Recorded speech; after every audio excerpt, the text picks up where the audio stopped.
Welcome to this journey of one of the most disturbing cases in recorded history of Harlan County, Kentucky.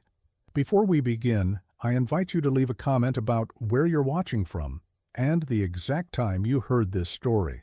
We're interested in knowing where and at what times of day or night these documented accounts arrive. The year was 1889. Winter had descended early upon the Cumberland Mountains, bringing with it a silence that seemed to swallow all sound. Harlan County, nestled in the southeastern corner of Kentucky, was little more than a collection of small settlements scattered throughout the valleys between towering mountains. Black Mountain loomed to the east, its peak often disappearing into dense fog, while Pine Mountain stretched across the northern border like a protective wall. The county seat, then still called Mount Pleasant, was a modest cluster of wooden structures surrounding a small courthouse, where county records were kept behind locked doors. Most families in the region lived off what little fertile land could be found along the Poor Fork, Clover Fork, and Martin's Fork of the Cumberland River. They grew corn and vegetables in small plots, kept livestock, and hunted the abundant game that roamed the forested slopes. Life was hard but predictable, following the rhythms of the seasons. That was until November of that year, when something changed in the remote hollow of Greer's Gap. Ezekiel Holbrook was the first to notice something amiss. A trapper who spent most of his time navigating the rugged terrain between Evarts and Clover Fork, he had established routes he followed religiously. On a particularly cold morning, as frost clung to the bare branches, Ezekiel made his way down from the ridge toward the Daniels cabin, as he had done the first Tuesday of every month for the past 6 years. The Daniels family, Jeremiah, his wife Margaret, and their young farmhand Silas Farrell, had established themselves as reliable traders, exchanging cornmeal and preserved goods for Ezekiel's pelts. The path to the Daniels cabin wound through a narrow passage between two steep hillsides. As Ezekiel approached, he noted the unusual silence. Typically, smoke would be rising from the chimney by this hour, and Margaret would be tending to the chickens that roamed the small clearing. But on this day, the yard was empty, and the cabin stood dark and still. The trapper initially assumed the family had gone to visit relatives, perhaps in anticipation of the coming winter storms. Yet something felt distinctly wrong about the abandoned appearance of the normally well-kept homestead. After calling out and receiving no answer, Ezekiel cautiously approached the cabin. The door was slightly ajar, moving slightly in the cold breeze. He pushed it open with the barrel of his rifle and stepped inside. The interior was immaculate, suspiciously so. The wooden table was set for 3, with plates containing what appeared to be an untouched meal, now dried and covered with a thin layer of dust. A Bible lay open on a small side table, and 3 chairs were positioned around the hearth, where the ashes had long gone cold. Most disturbing to Ezekiel was the complete absence of any sign of struggle or hasty departure. The Daniels family's few valuable possessions remained in place. Their winter coats still hung from pegs by the door. Even their hunting rifle remained mounted above the fireplace. It was as if the family had simply vanished in the middle of their evening routine. Ezekiel left the cabin and made the 6-hour journey to Mount Pleasant to report what he had found to Sheriff Josiah Cartwright. The sheriff, a stocky man with a gray-streaked beard who had maintained order in Harlan County since before the Civil War, initially dismissed Ezekiel's concerns. "The Daniels are probably visiting kin over in Bell County," he suggested. "They'll be back when the weather turns." But Ezekiel insisted something was wrong. "Their mule is still in the barn, Sheriff. Nobody walks to Bell County in November." This detail gave Cartwright pause. He promised to ride out to Greer's Gap the following day to investigate. True to his word, Sheriff Cartwright, accompanied by his deputy Abner Riddle, made the journey to the Daniels cabin. What they found matched Ezekiel's description exactly: a home abandoned, without explanation, with no signs of violence or theft. The sheriff conducted a thorough search of the property and surrounding area, but found nothing to indicate where the family might have gone or what might have happened to them. In his official report, dated November 7, 1889, Sheriff Cartwright noted, "No evidence of foul play detected. Personal belongings intact. Livestock well tended until recent days. No footprints or other signs indicating direction of travel. Most peculiar case of disappearance I have encountered in my 27 years as sheriff." The disappearance might have remained a curious but ultimately forgotten incident had it not been for what happened 2 weeks later. Clayton Reed, who operated a small grist mill along the Poor Fork, failed to appear at the general store in Mount Pleasant, where he was expected to deliver a shipment of flour.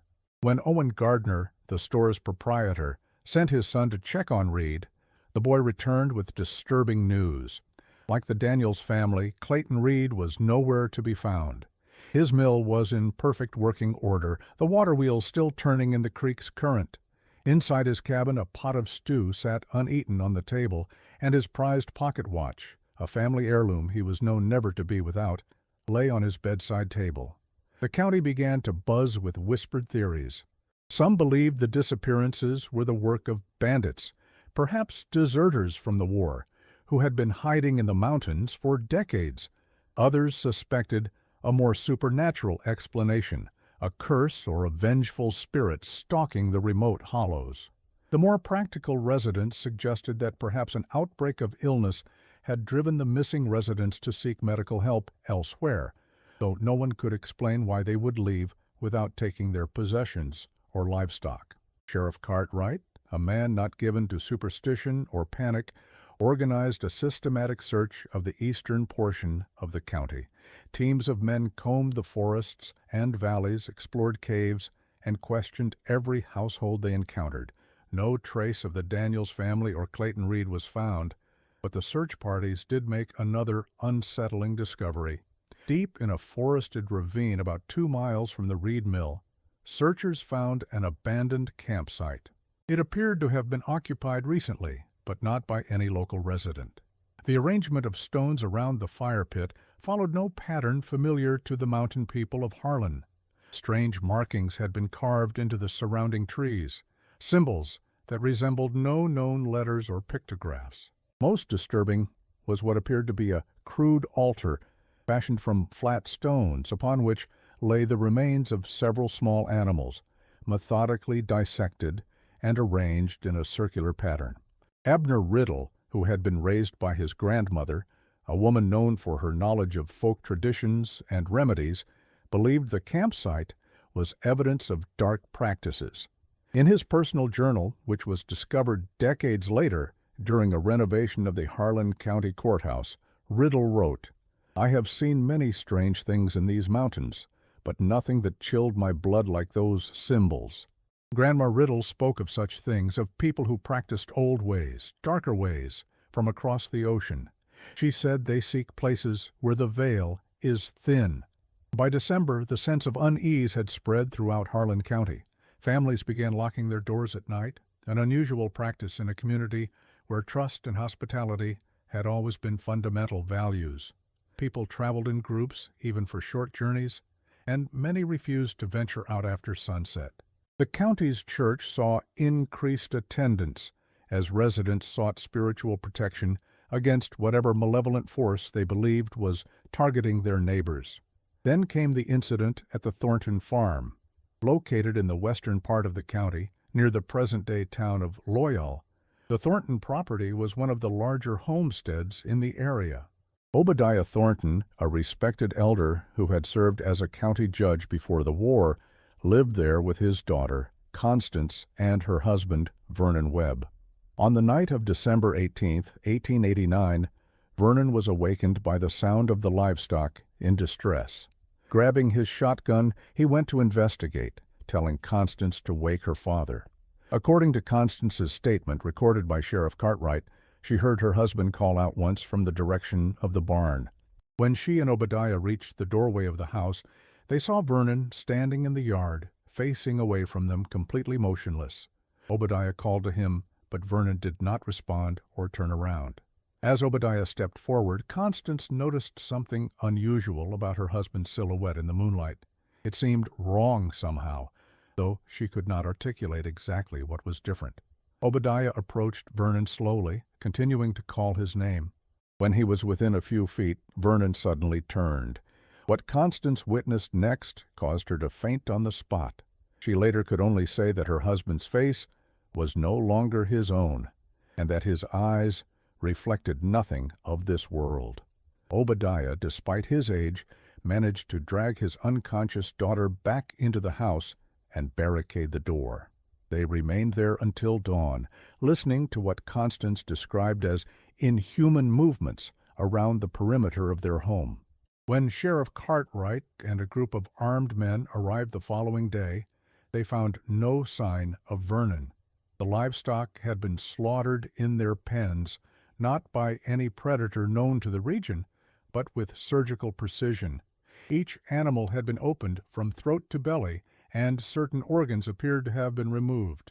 Most disturbing was the discovery of Vernon's shotgun, broken in half, with the barrel twisted into an impossible shape that would have required machinery or superhuman strength to accomplish. Obadiah and Constance Thornton abandoned their farm that day, taking only what they could carry. They relocated to relatives in Virginia and never returned to Kentucky. The property remained vacant, with locals refusing to approach it even during daylight hours. By January 1890, panic had taken hold of Harlan County. At least 7 individuals or families had vanished without explanation. Those who remained slept in shifts, always keeping someone on watch. Hunting parties armed with rifles patrolled the outskirts of settlements, though none dared venture too deep into the forests or up into the higher elevations of the mountains. It was during this period of collective terror that Dr. Matthias Ingram arrived in Mount Pleasant. A physician from Philadelphia with a scholarly interest in folk beliefs and rural traditions, Dr. Ingram had been corresponding with the county clerk about local medicinal practices when he learned of the mysterious events unfolding in the area. Intrigued, he decided to investigate personally. Dr. Ingram brought with him the methodical approach of scientific inquiry, a perspective sorely needed in a community overwhelmed by fear and superstition.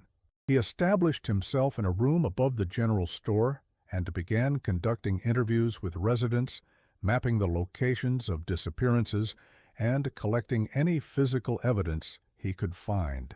His presence was not universally welcomed. Many locals viewed outsiders with suspicion under ordinary circumstances, and these were far from ordinary times. Some believed his arrival in the onset of the disappearances too coincidental, while others resented his dismissal of their supernatural explanations. Sheriff Cartwright, however, saw value in Dr. Ingram's analytical approach and provided him access to official reports and assistance in his investigations. Over the course of several weeks, Dr. Ingram developed a theory that the disappearances were connected to an ancient mineral deposit located deep beneath Black Mountain. According to his journal entries, he had discovered historical accounts from the earliest European explorers in the region describing native tribes who avoided certain caves and hollows because they believed they led to a world beneath inhabited by entities neither human nor animal. Dr. Ingram's investigations led him to a remote cave system on the southern slope of Black Mountain. With the reluctant assistance of Abner Riddle and 2 local hunters familiar with the terrain, he planned an expedition to explore these caves, believing they might hold the key to understanding what was happening in Harlan County. The expedition departed on January 20th, 1890. Dr. Ingram left behind detailed notes of his theories and intentions, sealed in an envelope addressed to Sheriff Cartwright, with instructions that it should be opened if he did not return within 3 days. The contents of this envelope, preserved in the county archives, provide the most comprehensive contemporaneous analysis of the Harlan County disappearances. Dr. Ingram theorized that periodic atmospheric conditions combined with the unique mineral composition of certain underground chambers created what he termed permeability anomalies, essentially temporary weaknesses in the natural order that allowed passage between normally separate realms of existence. He believed the previous victims had encountered these anomalies by chance, but he intended to locate and document them systematically. The expedition never returned.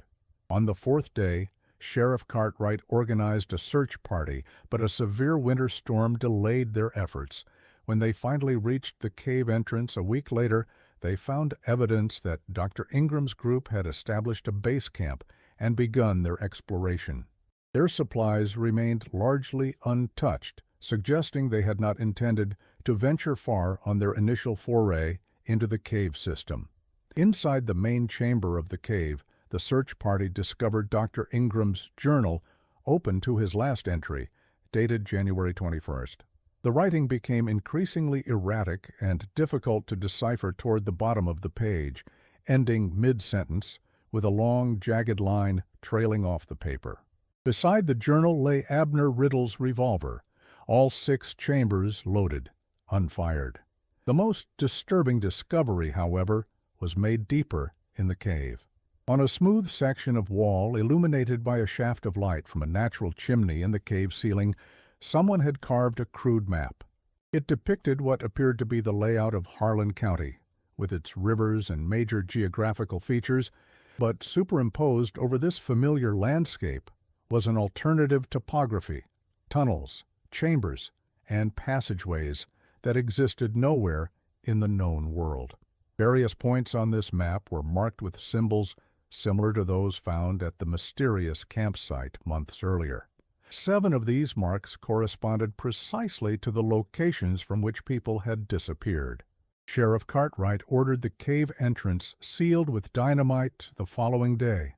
In his report to the county judge, he claimed this action was necessary to prevent further tragedies, as the cave was clearly unstable and dangerous. His private correspondence with the state governor, however, revealed his true concerns. Whatever dwells in those depths is beyond our understanding or capacity to confront. I believe it best that some doors remain closed. The disappearances ceased after the cave was sealed. By spring, life in Harlan County began to return to its normal rhythms, though a sense of wariness remained. Families that had temporarily relocated to neighboring counties gradually returned, and the fields were planted as they had been for generations. Yet subtle changes were noted by observers. Many residents reinforced their homes with unusual configurations of stones or planted specific herbs and flowers around their perimeters, practices not previously common in the area but which became widespread in the aftermath of the winter's events. Night travel remained rare, and certain areas of the county, particularly those near the sites of disappearances, were deliberately avoided, their fertile lands left untilled, despite the economic hardship this represented. The official explanation, as recorded in county documents, attributed the disappearances to a combination of harsh weather conditions, wild animal attacks, and possibly the actions of an unidentified group of outlaws who had passed through the region. This explanation satisfied the bureaucratic need for closure, but did little to address the experiences of those who had lived through the events. What is less known about this period in Harlan County's history is the curious pattern of isolated incidents that continued well after the official record declared the matter closed. These incidents, documented primarily through private correspondence and church records, never reached the scale of the winter's disappearances, but maintained a persistent undercurrent of unease throughout the region. In April 1890, a surveyor named Thaddeus Monroe was mapping the eastern boundary of the county when he reported an unusual experience near the confluence of Clover Fork and Poor Fork. According to his field notes, now housed in the Kentucky State Archives, Monroe was taking measurements when he observed what he initially believed to be a reflection of himself in the still waters of a small pool. Upon closer inspection, he realized the figure mirrored his movements precisely, but was not, in fact, his reflection. It stood on the opposite bank, facing him directly. When Monroe raised his hand to signal to what he assumed was another surveyor, the figure did the same, but with a delay that defied the principles of reflection. Monroe hastily gathered his equipment and left the area. He completed his assignment but requested reassignment to another county shortly thereafter. In August of that same year, Reverend Ephraim Burdett of the Mount Pleasant Baptist Church recorded a conversation with a congregant named Ruth Stillwell. Widow Stillwell, who lived alone in a small cabin near the present-day town of Evarts, claimed to have been visited 3 nights in succession by her deceased husband Wesley, who had died in a hunting accident 2 years earlier. According to Reverend Burdett's account, the widow described her husband as appearing solid as life, but noted disturbing discrepancies. His movements were stiff and mechanical, his speech halting and repetitive. Most unsettling was his persistent request that she accompany him home, a place he described as being beneath the roots of the mountain. The Reverend spent the next 3 nights at the Stillwell cabin and reported no unusual occurrences, though he noted the widow's terror was genuine.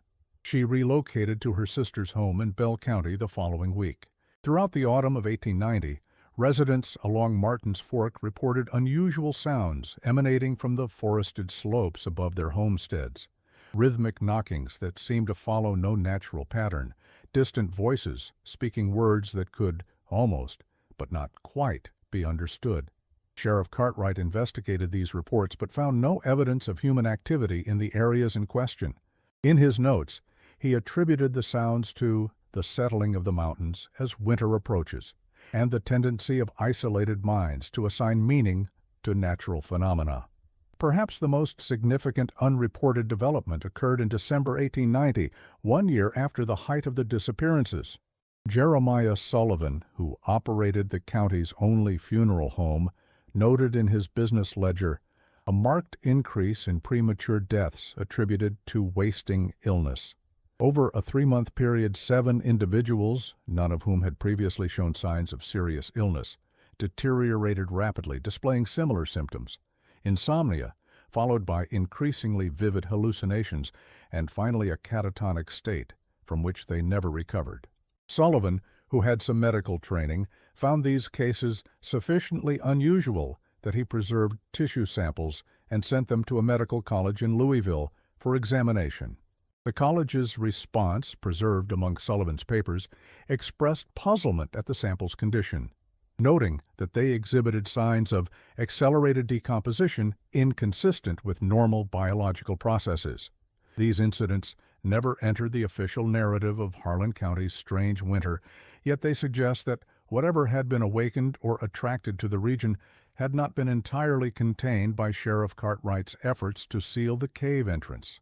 The following decades saw Harlan County transform from an isolated agricultural community to a center of coal mining operations.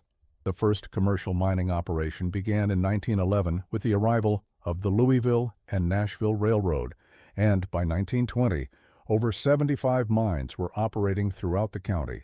This industrial development dramatically altered both the physical landscape and the social fabric of the region. Mountains were hollowed out, forests cleared, and streams diverted or polluted. Thousands of workers, many from distant states or even foreign countries, poured into hastily constructed company towns. Amid this upheaval, the events of 1889-1890 faded from collective memory, overshadowed by more immediate concerns: dangerous working conditions, labor disputes, and economic hardship. Yet certain practices persisted among the original mountain families, traditions and precautions whose origins were no longer clearly remembered, but which continued to be observed out of habit and respect for ancestral wisdom. Zephaniah Combs, a retired miner interviewed as part of a Works Progress Administration oral history project in 1937, recalled, "My grandpappy wouldn't never let us go up on Black Mountain after dark, not for no amount of money. Said there was things up there that had been there since before people came, things that don't take kindly to being disturbed. Most folks figured it was just old-timer talk. But them that's been here longest, they know better. There's places in these mountains that ain't meant for human feet." Similarly, a collection of folk remedies compiled by a visiting ethnographer in 1925 included several protective measures specific to Harlan County that were not found in neighboring regions. These included the practice of placing iron nails in a specific pattern beneath the threshold of a home, burning cedar boughs on the first night of the new moon, and avoiding speaking one's full name after sunset, all described as protections against hollow walkers or those that come up from below. What makes the Harlan County case particularly intriguing to historians and folklorists is not merely the events themselves, but the way in which they appear to have been systematically obscured from official records. County documents from 1900-1910 show an unusual pattern of reclassification and reorganization, with many records from the 1889-1890 period being relocated to a special archive that was reportedly destroyed in a courthouse fire in 1911, just as industrial development in the region was accelerating. This apparent effort to distance the county from its disturbing past coincided with a marketing campaign by coal companies to attract investors and workers to the area. Pamphlets and newspaper advertisements from this period described Harlan County as a land of opportunity and natural beauty, with no mention of its troubled history. It seems probable that local officials, eager for the economic benefits of industrial development, cooperated in suppressing information that might deter investment or immigration. Yet the past refused to remain entirely buried. Throughout the mining boom of the early 20th century, unusual incidents continued to be reported, particularly from the deepest mine shafts. Workers described encountering tunnels and chambers that appeared on no official maps, hearing voices or footsteps in allegedly abandoned sections, and experiencing inexplicable equipment failures and accidents in specific areas. Most of these reports were dismissed by management as the product of coal damp, toxic gases causing hallucinations, or attempts by workers to justify breaks or slowdowns. Perhaps most telling was the case of the Blackstone Mine, opened in 1917 on the southern slope of Black Mountain, not far from the cave that Sheriff Cartwright had sealed decades earlier. Despite promising coal seams, the mine was abandoned after just 6 months of operation following a series of unexplained accidents and the disappearance of 3 miners who had been working in a newly opened shaft. The official explanation cited unstable geological conditions, but internal company correspondence, made public during a later legal dispute, revealed management's concerns about unusual phenomena and conditions beyond our expertise to address. The miners themselves developed their own vocabulary and folklore around these experiences. They spoke of hollow spaces where sounds behaved strangely, of watching places where one felt observed despite being alone, and of thin spots where, under certain conditions, one could glimpse something that looked like the mine, but was subtly, wrongly different. These terms entered the local dialect and persisted long after their origins had been forgotten by most who used them. During the labor conflicts of the 1930s, the period known as Bloody Harlan, some union organizers effectively employed these lingering fears as a tactic against company management.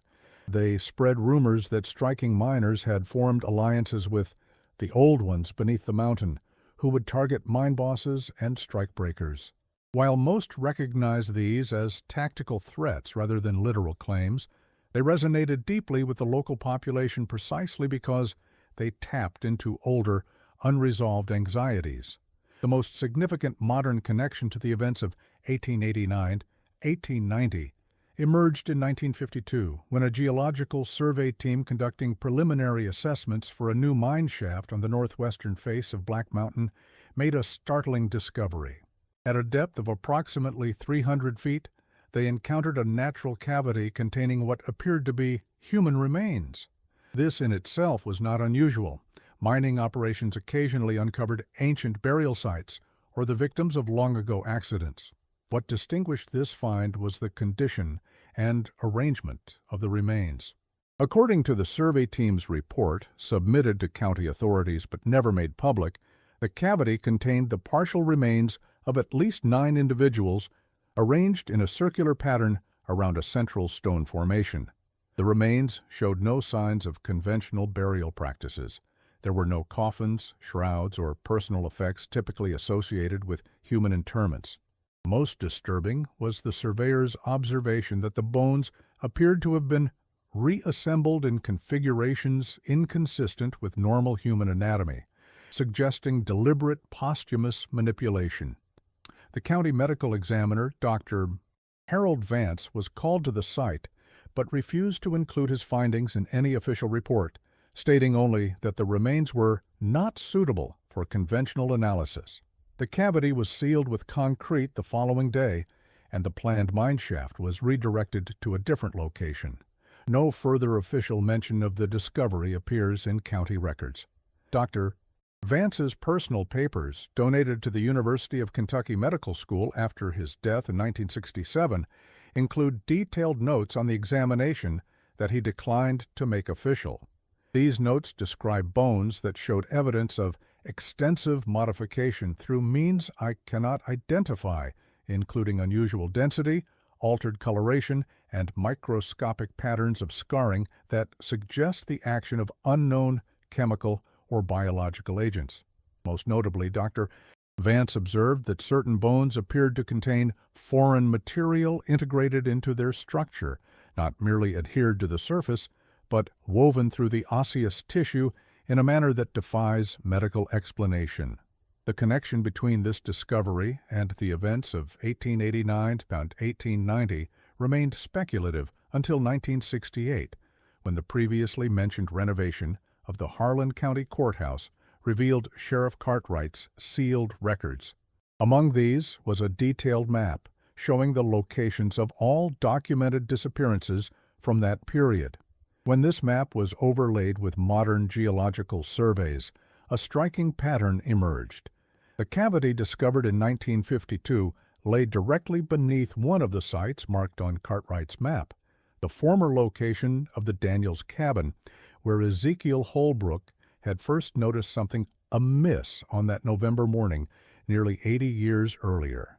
This correlation suggested a vertical relationship between surface disappearances and underground discoveries that had not previously been considered.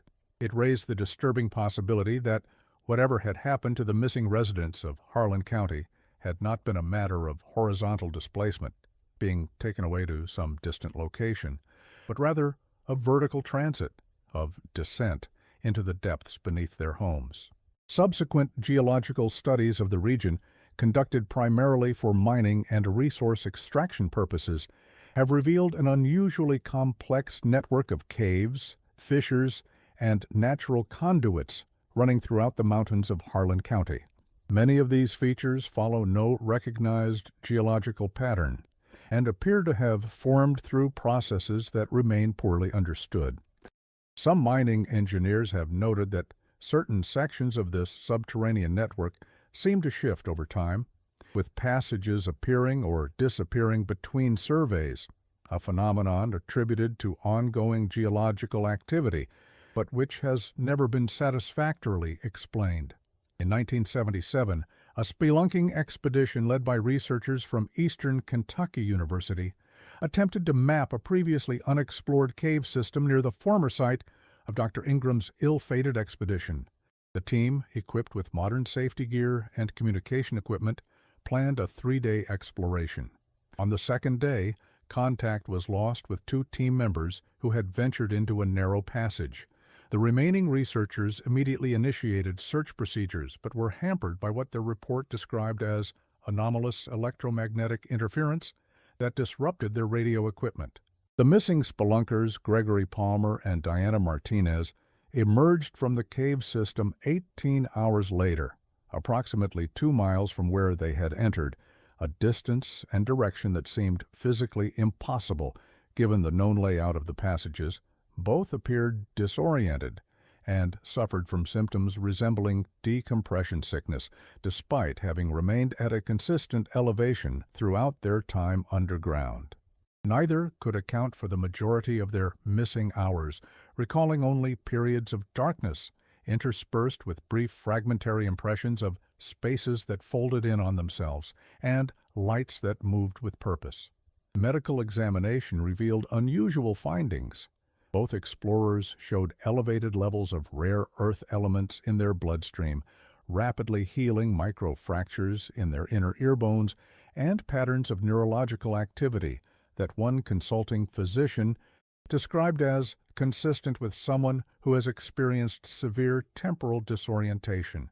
Both recovered physically within weeks, but reported persistent psychological effects, including distorted time perception and vivid dreams of architectural spaces that cannot exist in 3 dimensions.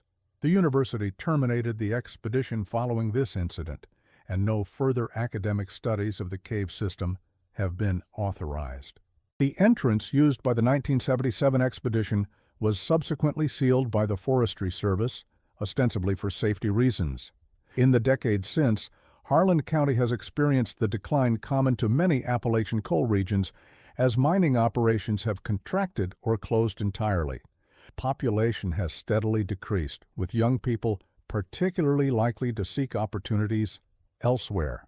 Those who remain are primarily descended from families with deep historical roots in the area, people whose ancestors lived through the events of 1889, 1890, and passed down their wariness of certain places and practices. Local attitudes toward the county's strange history have evolved over time. What was once whispered about only in private has, in some quarters, become a point of pride or identity, a recognition that Harlan County possesses mysteries that larger, more prosperous regions cannot claim. Some businesses, particularly those catering to tourism, have embraced this aspect of local lore, offering mystery tours of supposedly haunted locations or selling souvenirs that reference the county's enigmatic past. Others, however, maintain the traditional reticence. These are typically the oldest families, those with the longest connection to the land. They continue to observe the protective practices of their ancestors, to avoid certain areas after dark, to maintain an awareness of boundaries, both physical and metaphysical. They may not speak openly of what lies beneath the mountains, but their silence itself is a form of acknowledgement, a recognition that some knowledge is best left undisturbed. What truly happened during that winter of 1889 to 1890 remains a matter of conjecture. The passage of time, the deliberate obscuring of records, and the physical transformation of the landscape through mining and development have all contributed to the difficulty of establishing definitive facts. What can be said with certainty is that something occurred that permanently altered the relationship between the people of Harlan County and the land they inhabited, a shift from the simple wariness that all mountain people feel toward the wilderness to a more specific targeted vigilance against something that was neither natural disaster nor human malevolence, but perhaps something stranger than either. For those who study such matters, the Harlan County case represents a unique intersection of documented historical events, geological anomalies, and persistent folklore. It suggests the possibility that certain places may indeed possess qualities that transcend conventional understanding, that the boundaries we perceive between worlds, between states of being, may not be as absolute as we prefer to believe. The mountains stand as they always have, ancient beyond human reckoning, their slopes now scarred by the efforts of industry, but their depths still largely unexplored. They hold their secrets closely, revealing them only in fragments, in glimpses, granted to those who venture where perhaps they should not. And beneath them, in darkness that has never known light, in passages that may connect to places beyond our understanding, perhaps something still waits, patient as only that which exists outside of time can be, watching for the moments when our vigilance falters, when our doors stand unbarred, when we forget the wisdom of those who came before us and learned, at terrible cost, that some boundaries are not meant to be crossed. For residents and visitors alike, the advice remains the same. Respect the mountains, be mindful of where you step, and always be home before the shadows grow long and the hollows fill with darkness. In recent years, as interest in unexplained phenomena has grown nationally, Harlan County has attracted attention from paranormal researchers and documentary filmmakers. Most have approached the area's history with skepticism, seeking rational explanations for the events of 1889–1890. They typically depart having collected a few interesting anecdotes but little substantive evidence, convinced that the county's mysterious reputation stems from nothing more than isolated incidents magnified by superstition and oral tradition. A few, however, have experienced things that defied easy explanation. In 2004, a film crew from a cable television series on American hauntings spent 3 nights on the former Thornton property, now an overgrown field with only the stone foundation of the house remaining. Their equipment repeatedly malfunctioned in specific locations, batteries drained inexplicably, and audio recordings captured what sound engineers described as subvocal frequencies, sounds below the threshold of human hearing that nonetheless registered on sensitive equipment. Most notably, during their final night on the property, all 3 cameras simultaneously captured a brief visual anomaly, a distortion in the air above the foundation that one technician compared to the visual effect of heat rising from pavement, but moving with deliberate, almost mechanical precision. The segment never aired. The production company cited technical issues with the footage, but crew members later reported that the decision came after the lead researcher, who had handled the raw recordings, experienced a series of escalating medical issues, insomnia, auditory hallucinations, and finally a seizure that left him hospitalized. Upon recovery, he reportedly requested that all materials related to the Harlan County investigation be destroyed and resigned from the production company shortly thereafter. Local residents remain divided in their attitudes toward such outside interest in their county's history. Some welcome the attention and potential tourism it might bring to an economically struggling region. Others view it as exploitation of their community's trauma, or worse, a dangerous provocation of forces best left undisturbed. As one elderly resident told a visiting journalist in 2010, some stories ain't meant for entertaining. Some are warnings, pure and simple. You go looking for what's under these mountains. Don't be surprised if it comes looking back for you. Perhaps the most compelling perspective comes from those who study the intersection of geology, history, and folklore from a scientific viewpoint. Dr. P.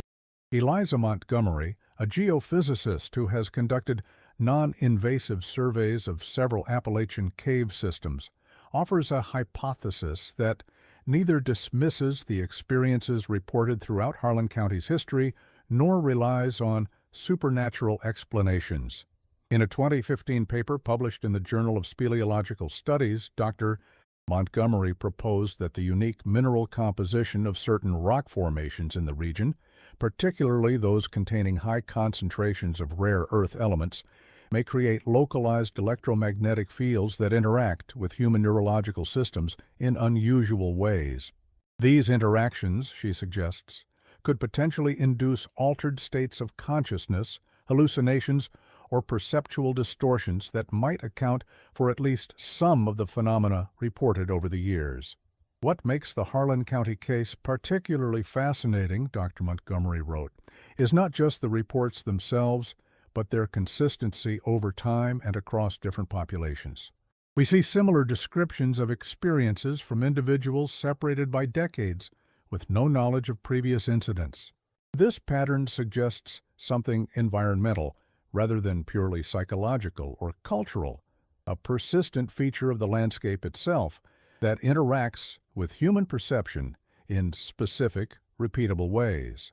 This theory, while offering a potential framework for understanding some aspects of the Harlan County mystery, does not address all the documented events, particularly the physical disappearances that initiated the original crisis in 1889. It does, however, suggest that the boundary between scientific and supernatural explanations may not be as clear as is often assumed, that there may be natural phenomena whose effects so drastically alter our perception of reality that they appear, to those experiencing them, indistinguishable from the impossible. As we conclude this account, it is worth noting that the patterns established in that distant winter continue to echo through the present. Between 2010 and 2020, the Kentucky State Police recorded 17 missing persons cases in Harlan County that remain unsolved. While most are presumed to be related to the region's ongoing struggles with poverty and substance abuse, 3 cases involve circumstances that the investigating officers described as unusual or inconsistent with typical disappearances. In each of these 3 cases, the missing individuals were last seen near locations associated with the events of 1889-1890. In each case, searches found no evidence of violence, no sign of planned departure, no indication of which direction the missing person might have taken. And in each case, those left behind report that the disappeared showed changes in behavior in the days leading up to their vanishing, periods of silence, fixation on specific landscapes, insomnia, and references to sounds or voices that others could not hear. The mountains of Harlan County stand as they always have, ancient beyond human reckoning, their slopes now scarred by the efforts of industry, but their depths still largely unexplored. They hold their secrets closely, revealing them only in fragments, in glimpses granted to those who venture where perhaps they should not.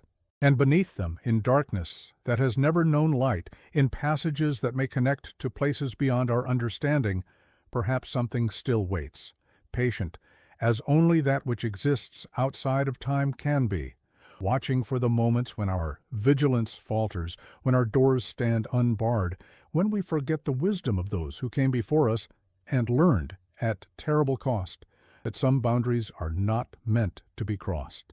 One particularly disturbing aspect of the Harlan County mystery that has received little attention from researchers is the pattern of echo events, incidents occurring decades apart that appear to replicate specific elements of the original 1889 disappearances. These repetitions suggest not random phenomena, but something cyclical, perhaps even deliberate. The first recognized echo event occurred in November 1939, exactly 50 years after Ezekiel Holbrook discovered the abandoned Daniels cabin. A forest ranger named Raymond Caldwell was conducting a routine patrol in the eastern section of the county when he came upon an unoccupied hunting cabin.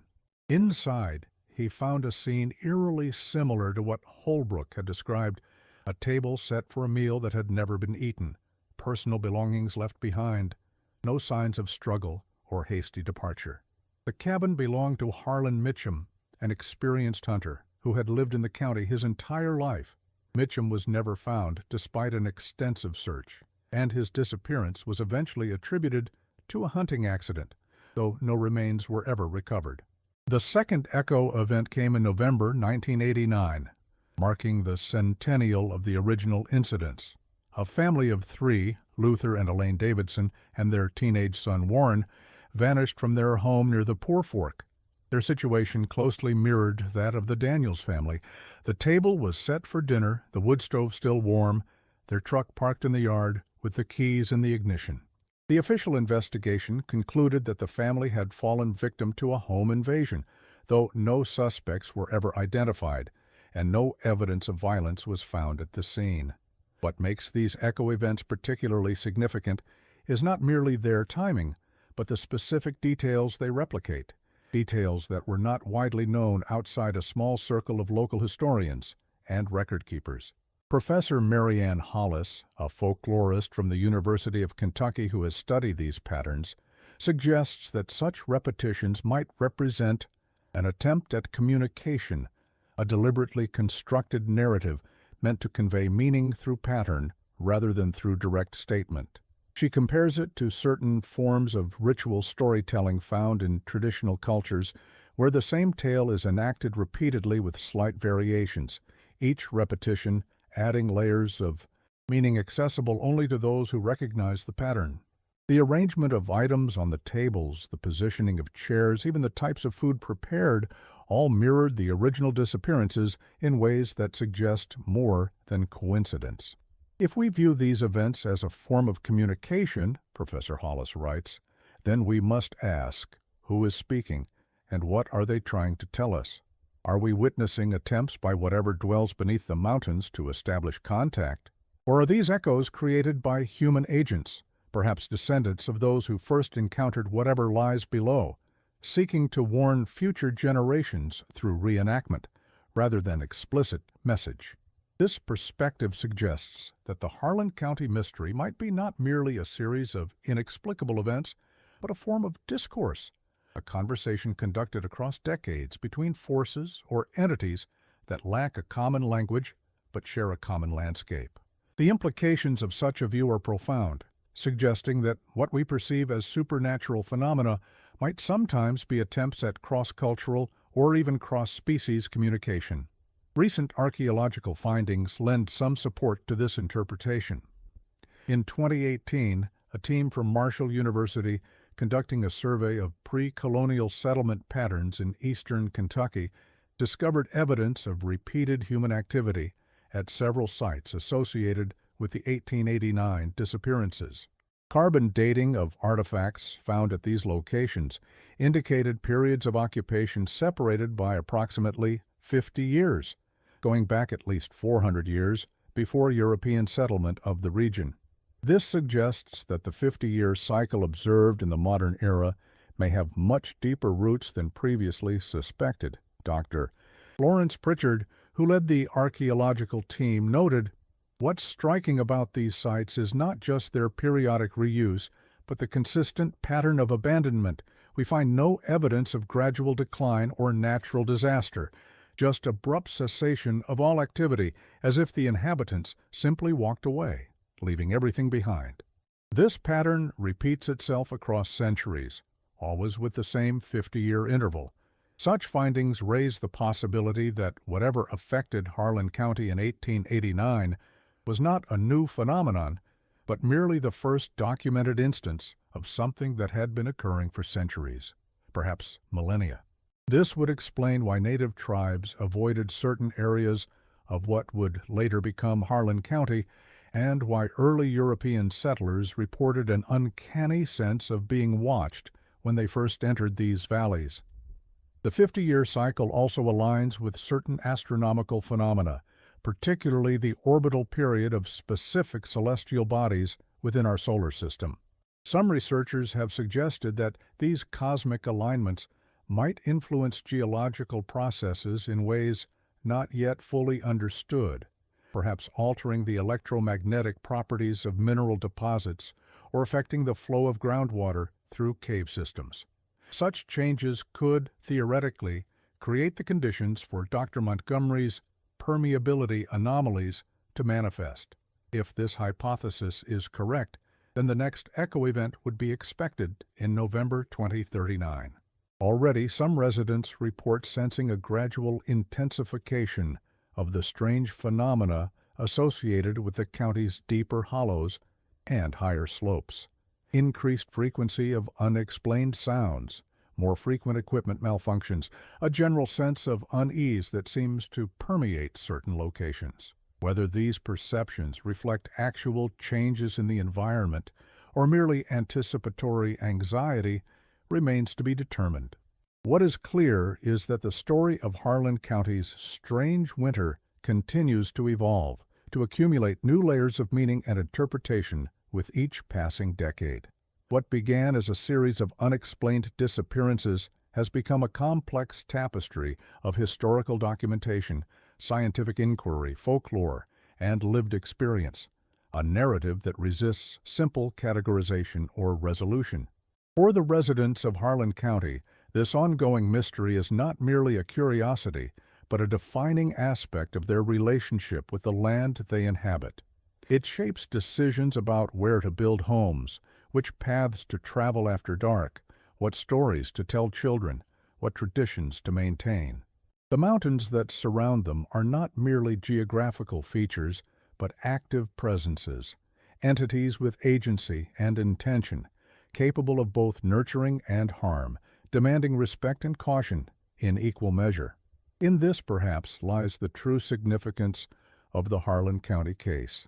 It reminds us that our relationship with the landscapes we inhabit is never as simple or as settled as we might wish to believe. Beneath the veneer of rational understanding, of scientific explanation, and technological mastery, there remains a deeper, more primal awareness, a recognition that the world around us contains mysteries that our frameworks of knowledge cannot fully encompass. The mountains of Harlan County stand as they always have, ancient beyond human reckoning, their slopes now scarred by the efforts of industry, but their depths still largely unexplored. They hold their secrets closely, revealing them only in fragments, in glimpses granted to those who venture where perhaps they should not. And beneath them, in darkness that has never known light, in passages that may connect to places beyond our understanding, perhaps something still waits, patient as only that which exists outside of time can be, watching for the moments when our vigilance falters, when our doors stand unbarred, when we forget the wisdom of those who came before us and learned, at terrible cost, that some boundaries are not meant to be crossed. For residents and visitors alike, the advice remains the same. Respect the mountains, be mindful of where you step, and always be home before the shadows grow long and the hollows fill with darkness.